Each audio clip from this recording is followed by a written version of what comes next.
قوم یوتھ ان دنوں دو شخصیات کو محسن پاکستان کا لقب دے رہی ہے۔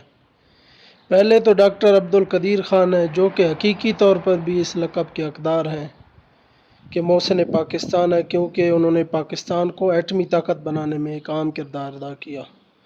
اور دوسری طرف عمران خان صاحب ہیں، وہ بھی محسن پاکستان کہلانے کے لقب کے حقدار ہیں، کیونکہ پوری قوم کو انہوں نے مجرے کی فیکٹری بنا دیا، ناچا گروپ آف کمپنیز تشکیل دے دی پاکستان میں، ایک الگ قوم۔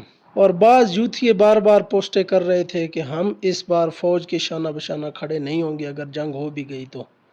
ان کو بتاتا چلو کہ 2 سال کا عرصہ آپ کے لیڈر کو قریب ہو گیا ہے جیل کے اندر، آپ پاکستان میں اس کو جیل سے نہیں چھڑوا سکے تو آپ نے جنگ میں کیا کردار ادا کرنا ہے؟